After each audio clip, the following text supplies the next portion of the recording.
All right, so let's talk a little bit about what we reviewed last class in part 3. Part 3 of this class tries to imagine. So the part 2 was about Jewish law and whether there's a way to find some rationale within the Jewish legal system to permit intermarriage. Part 3 asks, given that there might be a way to do this halachically, would we want to? And what are the implications? What does a world look like where intermarriage becomes permitted? And we said, well, there are problems that need to be addressed if we're going to permit intermarriage, because it creates a different view of Judaism, a different challenge to Judaism in areas that are not related to intermarriage, but that devolve from intermarriage. If we permit it, that means there are other theological, ethical, halachic implications that need to be considered. We looked at 2 areas specifically. Today, we're going to look at another 2. The first challenge we looked at is the challenge of matrilineal versus patrilineal descent. I showed you some sources that explain that a Kohen gets his Jewish identity from the father, but a Jew gets his or her Jewish identity from his or her mother. And that has been a well-known and sort of solidly accepted viewpoint in Judaism for about 2,000 years. Now, if we permit intermarriage, this leads to a problem.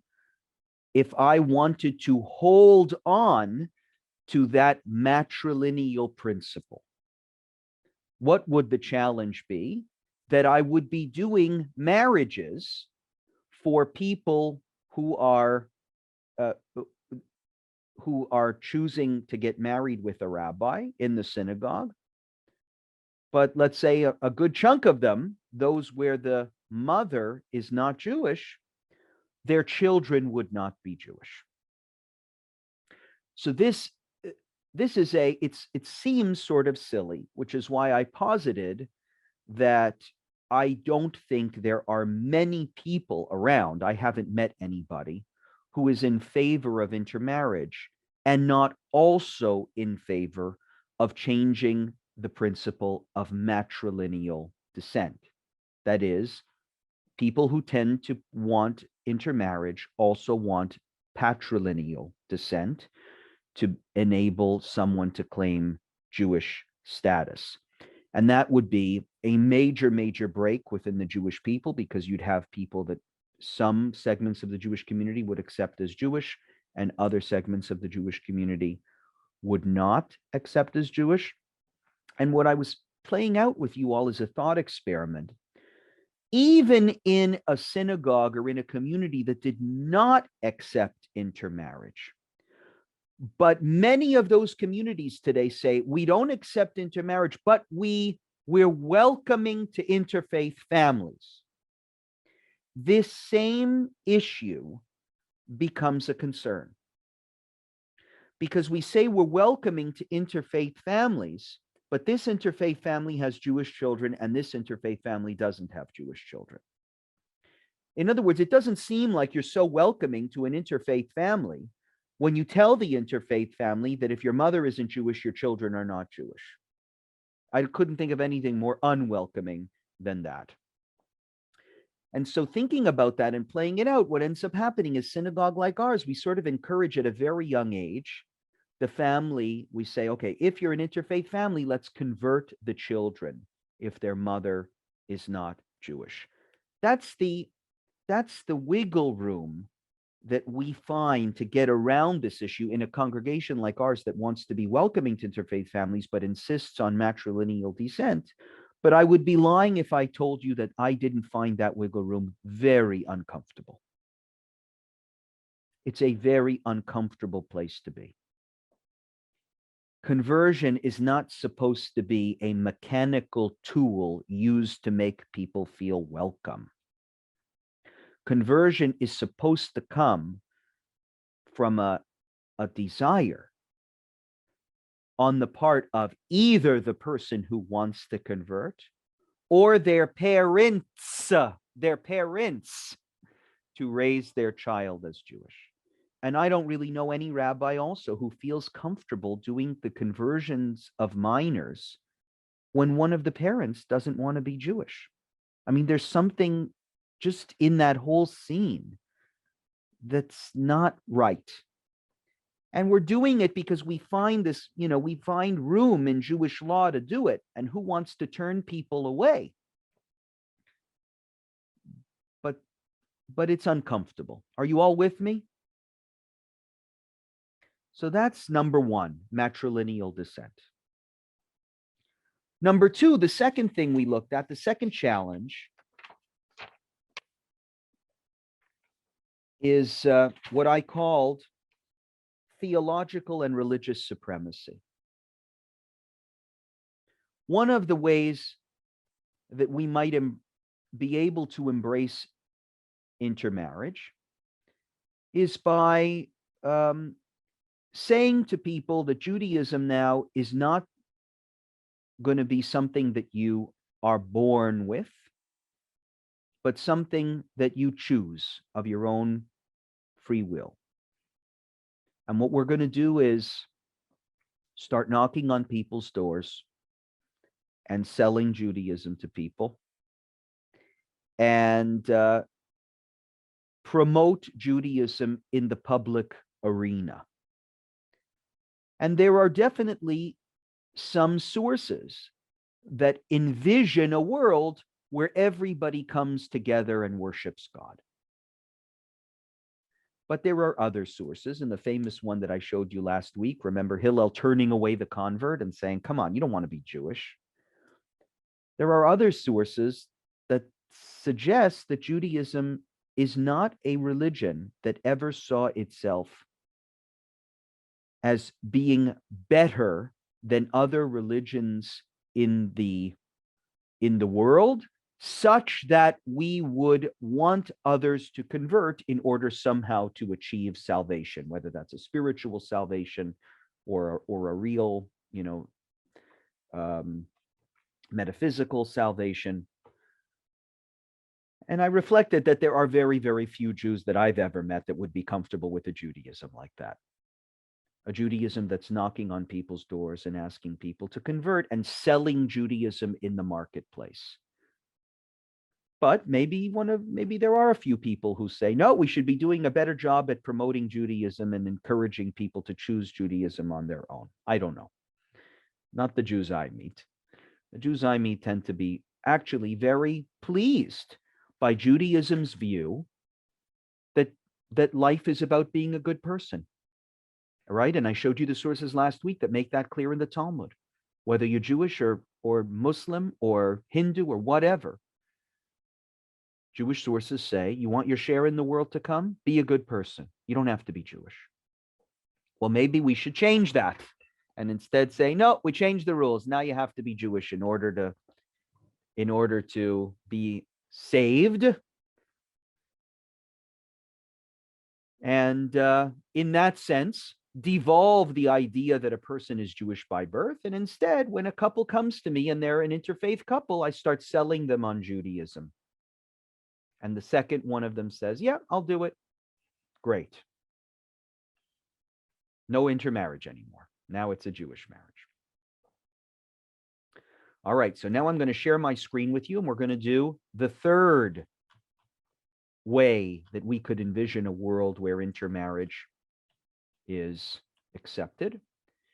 And that is a world where we measure people's belonging to the Jewish people, not because they chose, so it's a little bit different than what I said earlier, not because they chose to be Jewish or were sold on the idea that Judaism is better than other religions, but because they are observing the standards of religious practice.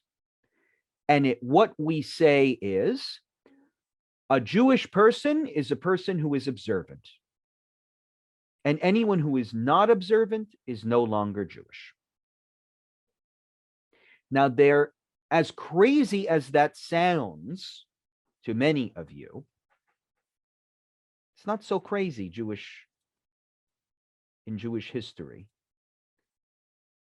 The notion that a person could lose their Jewish status because they stop becoming observant. Right? That's not so crazy. So to prove it to you, I'm going to show you this source here. Marlene, could I ask you to unmute and read this source from the Sefer HaItur? Sure. In the response, Marlene Flick, because you read okay. I've asked you to read before, Marlene. Don't be offended. Okay. I'm not.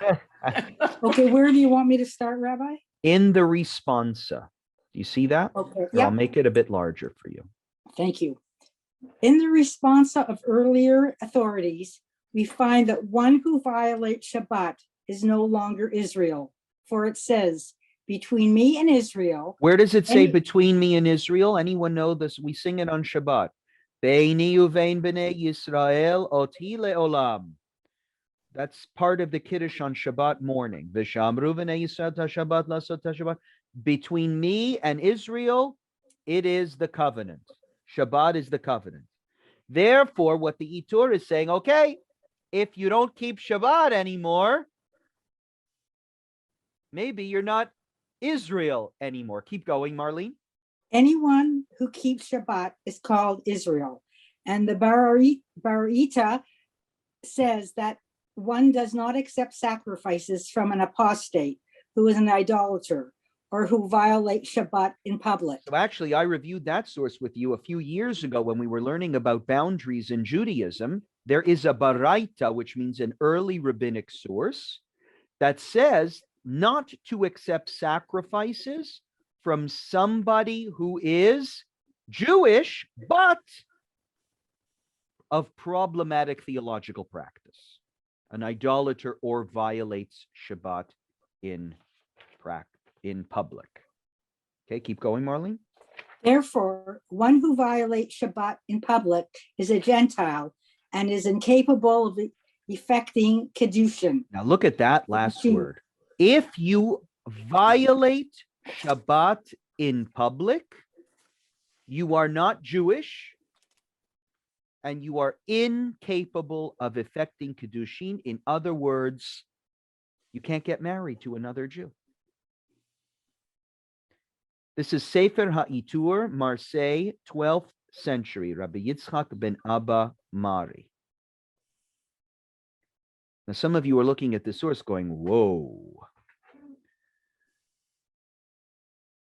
But remember, this is the era before emancipation, before there was this idea that a person had the right to choose the way they lived their lives, where the church was controlling its adherents and the synagogue was controlling its adherents. And one of the ways that it exerted control is by quickly dismissing and punishing people who did not live up to community standards.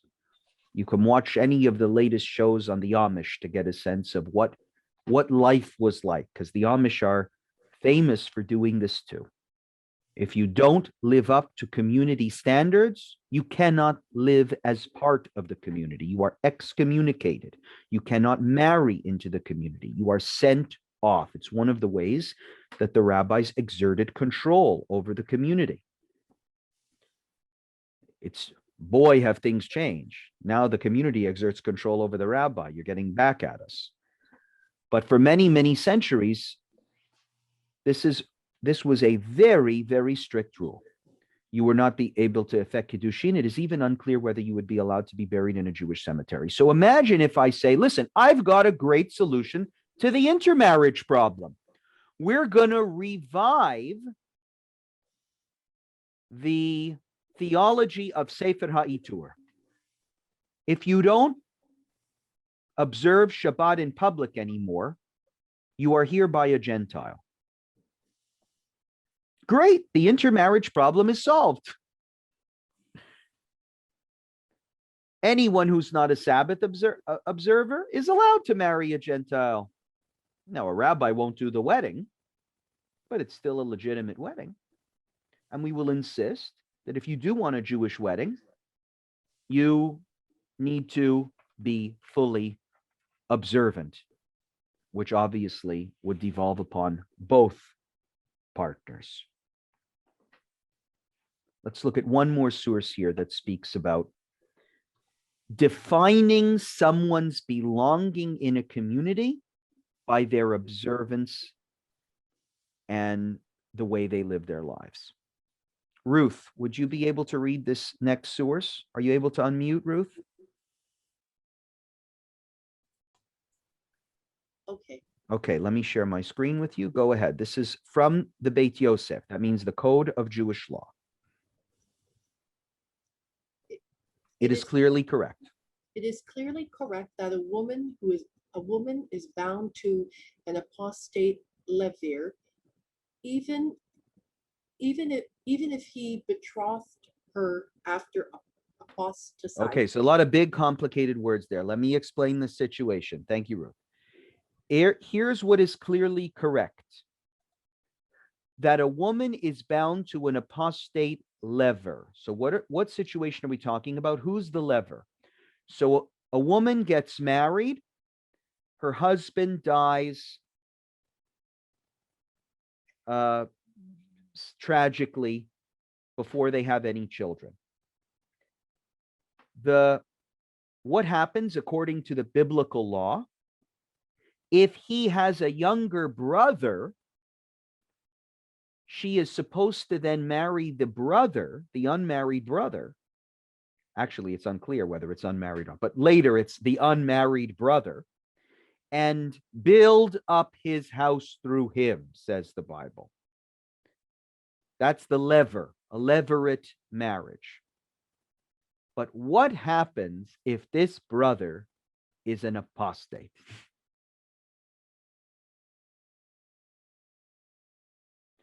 What does the Beit Yosef say? He is bound to her. So go ahead, Ruth, keep going.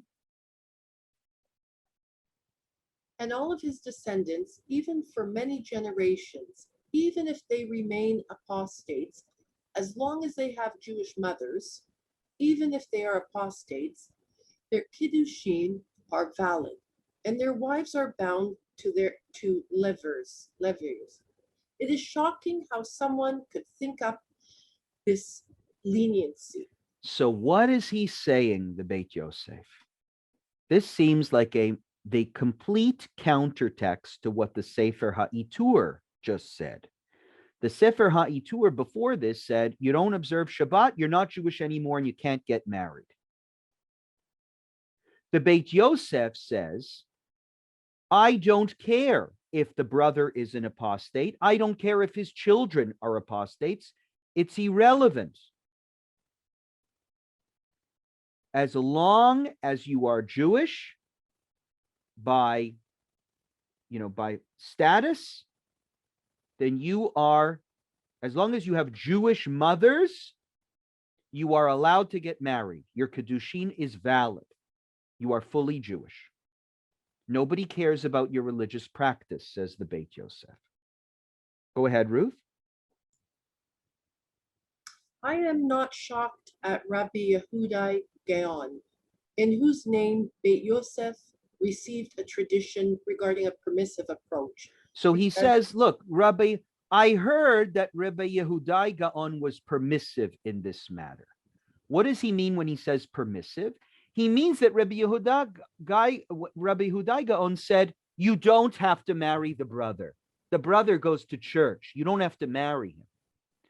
The Beit Yosef says, I'm shocked how Yehudai Gaon could say something like that. And the only explanation I come up with is, go ahead, Ruth. Because we have a tradition that he was blind. And sometimes his students would write things in his name that he never would have considered. But I am shocked at his students. So look what Beit Yosef says. Rabbi Yehudai Gaon must have been blind. Oh, and then his students, there was a tradition that he was blind, and so his students would write down things for him. So his students probably messed up and wrote something down that he never ever would have said. And he's even shocked that the students would write something like that. Keep going, Ruth. And regarding the author of Itur, who reported this view, I am also shocked that he did not tear this idea. So look at our friend the Itur, who's the one who's trying to push this point of view that if you're not observant anymore, you're not Jewish anymore. The Beit Yosef says he is shocked at what the Itur said. Shocked that that idea was not torn to pieces. Last sentence, Ruth, last two sentences. It is obvious that these ideas have no basis whatsoever and no support. Woe to the one who is lenient in this regard. Very good. So does everyone understand what he says? Thank you, Ruth. What he says when he says lenient? Lenient means you don't have to marry the levirate, you don't have to marry the brother. So he's saying, I'm shocked that anyone could say that. That if the brother was an apostate, you wouldn't have to marry him. We have a principle in Judaism that you are Jewish if your mother is Jewish. And we don't care about your religious perspective. And he is shocked at how the Itur could say something like that. So for those of you who say, let's solve the problem of intermarriage by just declaring everybody non-observant to be a Gentile, you need to contend with the Beit Yosef, who says that's an idea that has no basis, that has no support, no standing in Judaism. Now, I would add that not only does it have no basis in Judaism, but something that I think American and Canadian Jews find particularly distasteful in religious life is checking up on people's private observance of Judaism. I don't meet a lot of people who have a stomach to live in such a world like the Amish live in, where everybody's looking over your shoulder. It's funny. I meet people from who live in small Jewish communities, and I say, I live at Bayview and Shepherd. There's no Jews around, or a few Jews around. Sorry, there are a few Jews around Bayview and Shepherd. And I meet them sometimes. I say, it must be so nice having kids for your children to play with that are also Shabbat observant. And they say, yeah, it's nice, but I'll tell you something that's not so nice. Everybody's looking at everybody else's business. There are these streets in Thornhill where the houses are a little too close to each other, and everybody's looking in and saying, I don't want you playing in their house. I see through the window some things that are going on there that I don't like. If I was going to ask you, would you want to live in such a world like that, where everybody's looking into your living room and judging based on your religious practice whether your children can marry their children or not? I don't think that's a world that you would like. But if it is a world that you would like, we could certainly adopt this model, and it would help us on this intermarriage problem a great deal. We declare a whole bunch of people to be ineligible to be married because of their religious practice, and suddenly the problem is solved. Anyone interested? Any takers? The last thing I want to say, the final alternative that we could consider, is a world where the covenant, the idea of covenant, is dissolved. Where does the idea of covenant come from in Judaism? Vivian, would you do me the honor of reading these sources on the screen? Are you able to unmute? Are you able to unmute? There you go. So I'm going to share with you. Oh, you have your reading glasses handy. You see, I knew that. Vivian, would you read for me the easy? This verse from Leviticus. You shall be holy to me, for I, the Lord, am holy, and I have set you apart from other peoples to be mine. Why is Judaism a covenantal religion? Why is Judaism a religion that believes that you are born Jewish enter officially into the covenant maybe perhaps at 8 days old, but even if you don't have a bris, you are still part of this holy people. It's because of a verse like this in Leviticus: I have set you apart from other peoples to be mine. Does it say because you observe the Torah? No. Does it say because you keep Shabbat? No. It says, I have set you apart. You are different by virtue of being born. And even stronger language here, Vivian. I am making this covenant with its oath, not only with you who are standing here with us today in the presence of the Lord our God, but also with those who are not here today. One of the most powerful verses in the Bible, in Moses' speech in Deuteronomy. Just in case those of you thought the previous verse in Leviticus only applied to a group of Jews that was in the wilderness a few thousand years ago, it is clear in the book of Deuteronomy, according to what Moses says, that the covenant is not just for one generation, not just for those standing today, but also for those who are not here today. Who do you think we're talking about there? We're talking about all of your descendants, that they too are part of the covenant, standing at Sinai, not because of what they observe, but because they are your descendants. Let's say that we could make those verses go away somehow, de-emphasize them. Lots of times we de-emphasize verses in the Bible, and we change Judaism to a sign-up sheet religion. You all know the sign-up sheets that maybe your teacher put up, your elementary school teacher put up on the wall. Who wants to join the math club? Who wants to join the business club? Sign up on your sheet and you're in. Who wants to join the Jewish club?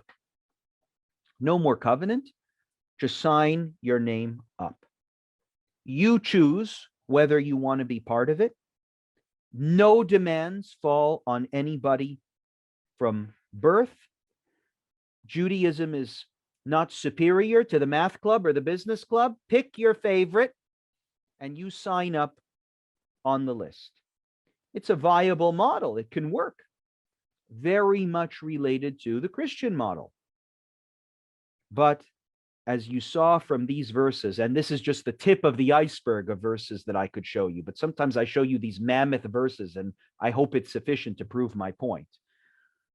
When you look at verses like this, you see, well, that is a dramatic departure from an essential value in the Torah and in the Tanakh. The Jewish people are supposed to be an eternal people. I make this covenant with you and your descendants for all time. This is not a religion you can opt in and opt out of. I would need to have some sort of dramatic rereading of Torah and Tanakh in order to make my point. In order to, let's say, in order to affect this change. So I'd like to end now with some final thoughts for you.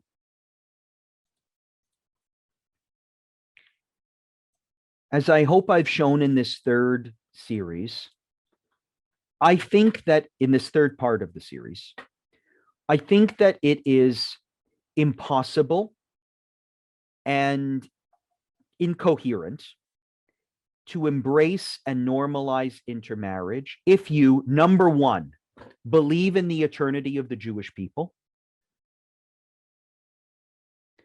Number two, are not willing to overlook either men or women as principles in bestowing Jewish status and identity. That is the matrilineal descent. If you're not ready to confront the question of matrilineal descent. Number three, if you're not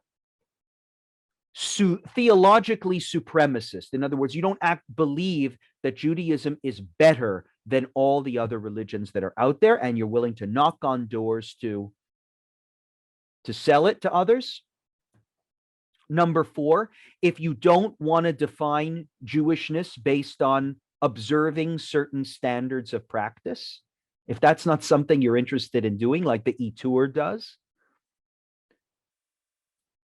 And number 5, if you're not willing to adhere to that biblical and rabbinic notion of a covenant that flows through the blood and the genes of the Jewish people, that devolves on every individual Jew, that is non-negotiable and non-electable.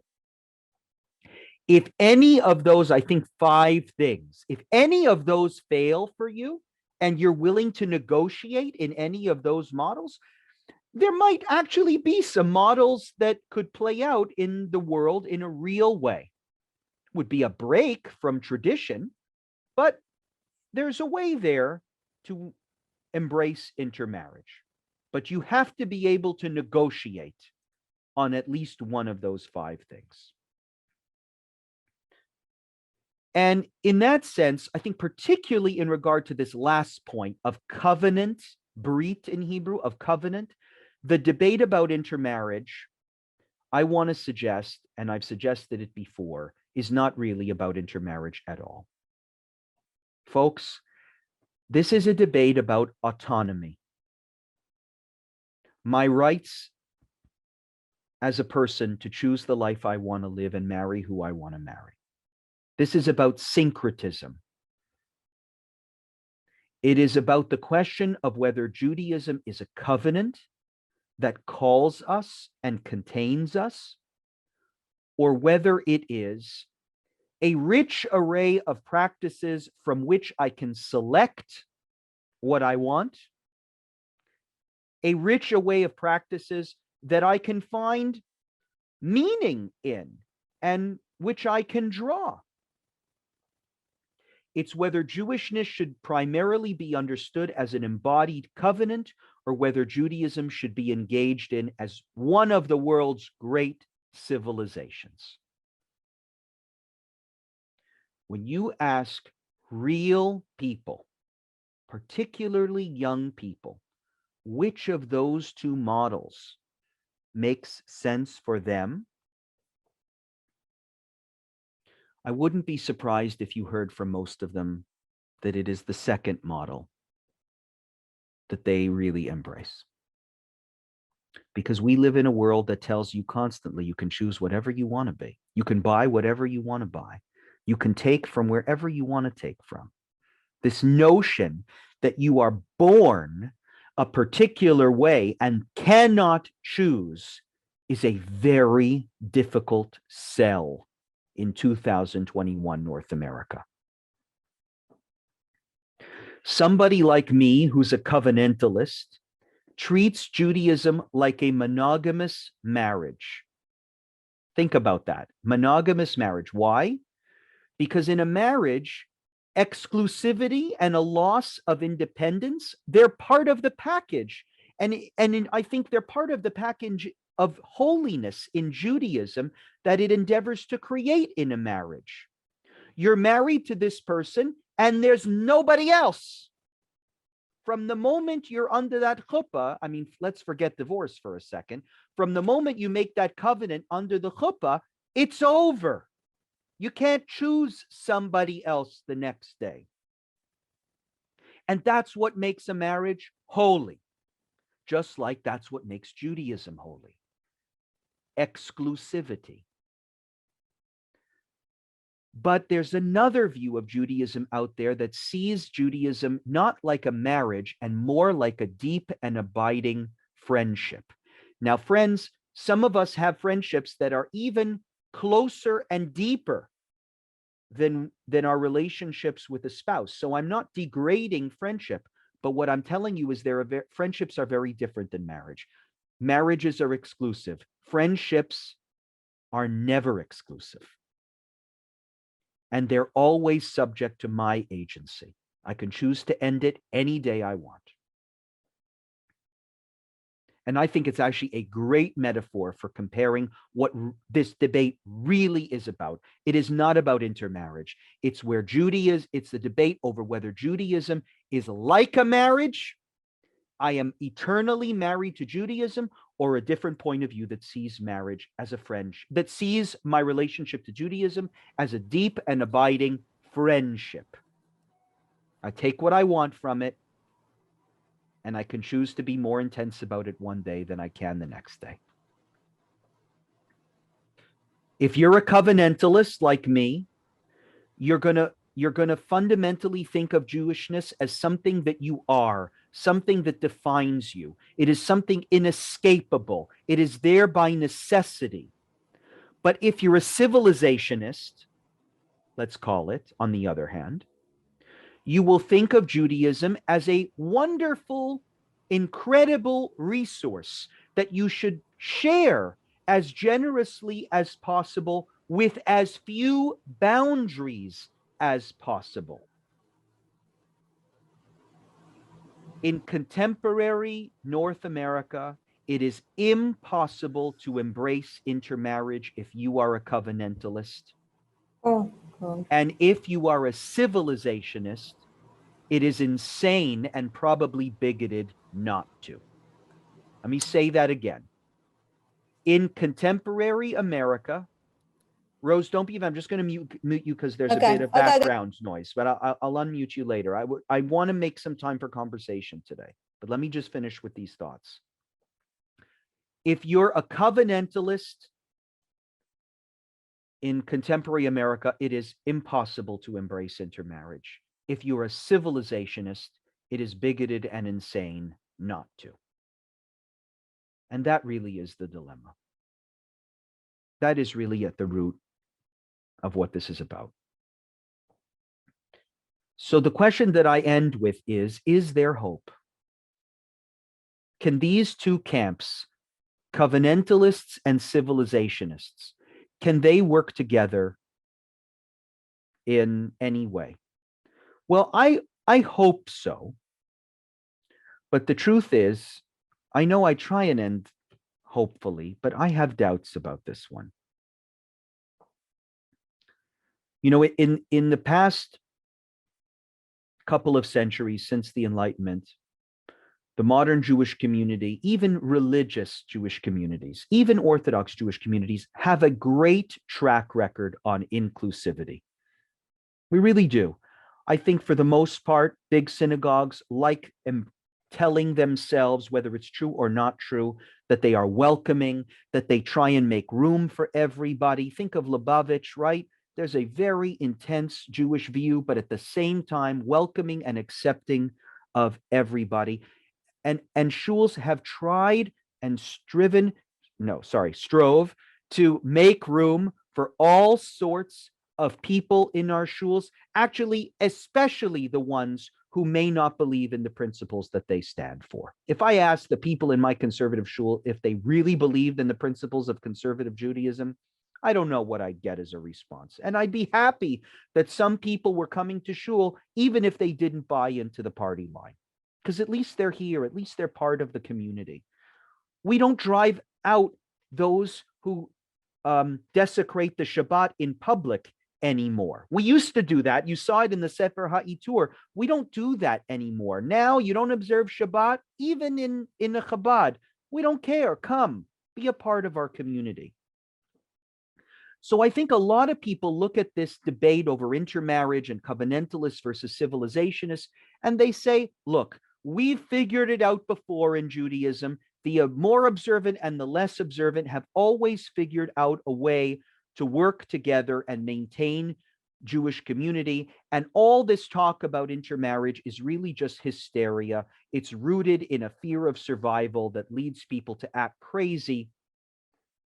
And maybe there's a valid critique here that I could offer for Jews who don't seem to care about any other behavioral standards or who don't give much authority to rabbinic tradition at all. That is, maybe there's something I could say here to Jews who really are unobservant, but at the same time are very strict on intermarriage.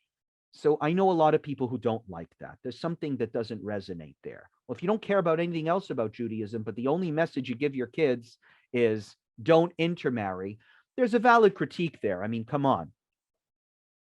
But where is it coming from, that point of view? It's coming from somebody who's deeply covenantal in their worldview. What they believe about religion is a separate question. Their observance is a separate question. But they read those verses that Vivian read, that's sacrosanct for them, covenantalists. The passage that we read about the levirate marriage, that's their verse. Yes. Doesn't matter if you're an apostate. Doesn't matter if you go to church. You're Jewish by virtue of how you're born. That's my world view. So, but other than that, maybe there are some people who say, well, we'll figure this one out. But I actually think with intermarriage, this is a bigger one to fix. This is different than other challenges of inclusivity that maybe we have overcome in the past. And that's because someone who violates Shabbat publicly is, the second they walk into synagogue, completely Shabbat observant. Think about it. I'm out there in the public. I'm using my cell phone. I'm doing what I want to do. I'm doing business on Shabbat. I'm cooking food. But when you walk into synagogue, assuming you turn your cell phone off, when you walk up on the bima, you're like everybody else. Somebody who doesn't keep kosher, but when they come into synagogue, when they're in public settings, right, they serve and eat kosher food in Jewish spaces, they are fully compliant. Nobody really knows what's going on in the privacy of somebody's house or in somebody's bedroom. When you walk into synagogue, you're a Jew like everybody else. So that's why we've been able to make room for all sorts of Jews in our synagogue, because we purposefully ignore what people do when they walk out the door. When you walk in the door, it's okay. When you walk out the door, we don't care anymore. But isn't that very different when with somebody's public, committed, intimate relationship? I can ignore what you're doing in your kitchen, but can I ignore who you're married to? Isn't it more difficult to say, I'm just going to pretend that your wife doesn't exist?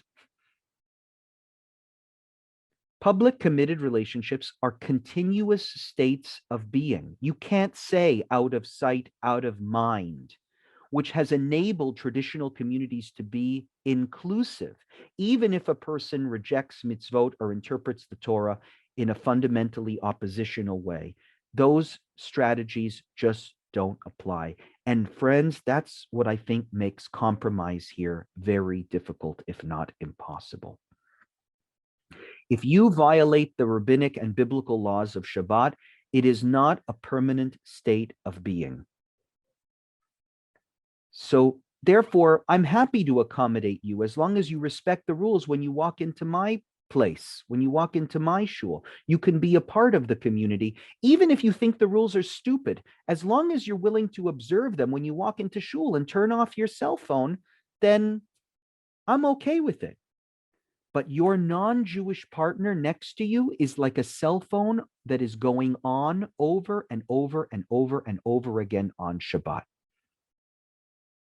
How can I ignore the person you're married to?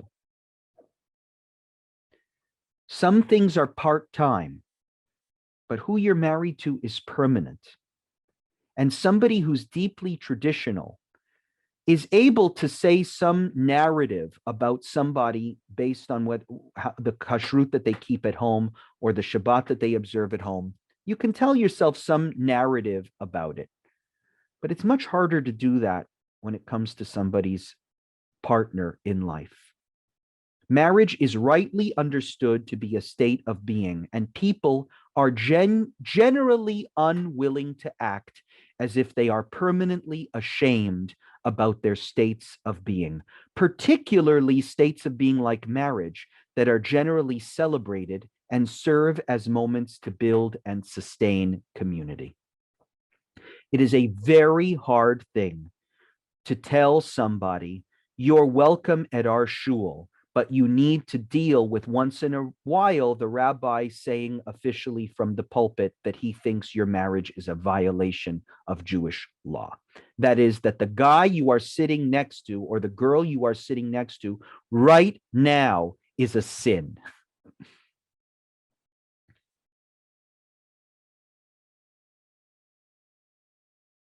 This is not just some line in the sand that we're drawing.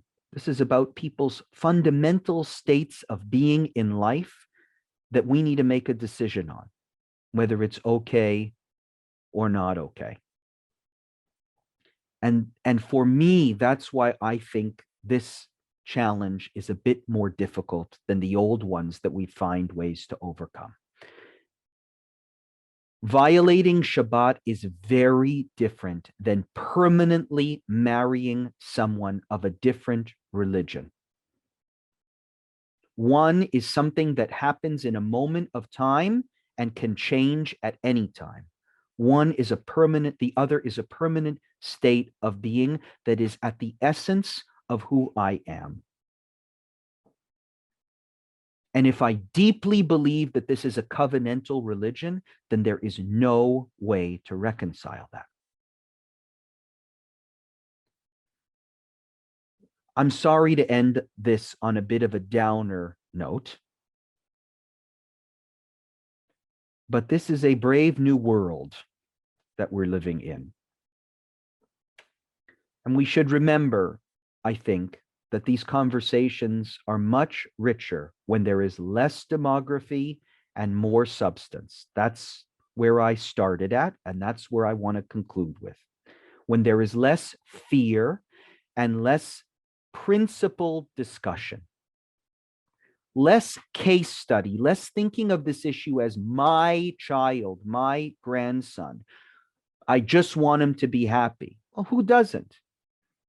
But for a moment to pull back and say, but let's think about Judaism and what Judaism looks like if we shift away from a covenantal model and start thinking about Judaism as being something that you sign up on a list to practice. Maybe someday covenantalists and civilizationists will find a way to work together on this, and maybe we will split. Maybe that is the future. Judaism will become two religions, covenantal Judaism and civilizational Judaism. The Jews who choose what they want and the Jews who believe that it is yours by virtue of your birth. All we can do, and I think this is no small things, is to hold ourselves to the vision that we believe in, to build it with integrity and with humility, and make sure that the model of community that we are building is one that will fulfill the promise that we are an Am Olam, that our goal is to remain an eternal people. And I'm going to stop there.